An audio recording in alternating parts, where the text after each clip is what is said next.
डोक नाही रे पिल्ल्या. हॅलो, कोण बोलतोय? कधीच डोका नाही दिलेला रे तुला मी.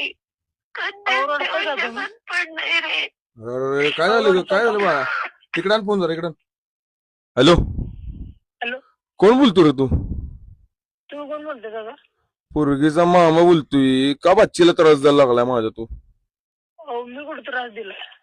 अरे मग ती रडाय कशी काय लागल्या? अहो, त्यांनी फोन केला आणि रडायला आली. तू तू कोण बोलतोय? तू कुठनं बोलतोय तू? अहो दादा, तुम्ही कुठनं बोलताय? तुला काय करायचं? तुला बघायचं का? 2 मिनिटं थांब. तू मला पत्ता विचारू नको. मला तुझा पत्ता सांग, 2 मिनिटात तिथं पोचतोय मी. अहो दादा, सॉरी, पण मी काय केलंच नाही. अरे असं कसं केलं नाही? मग पोरगी कशी काय रडायला लागली माझी? अहो पण दादा, त्यांनी फोन केला आणि रडायला सुरुवात केली. रडाय म्हणजे तू काहीतरी केलं असणार ना, भाडे. अहो पण मी नाही काय केलं. तुला दाखवू का? हे गाडी काढ रे आपली रोहित्या. अहो दादा समजून. 2 मिनिट थांब. तू तुझा पत्ता सांग. कुठनं बोलतोय तू? अहो पण मी काय केलंच नाही. मी कोण बोलतोय माहित आहे का तुला? नाही. कोण बोलतोय? हो मी बोलतोय.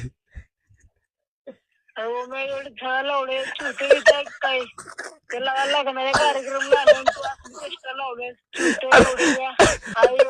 तुम्ही लग्नाच्या कार्यक्रमला आले, इथे पाहुणे घेऊन यायचे आणि तुला असलं फोन करायला आलाय. कोण छोट्या लावड्याच्या.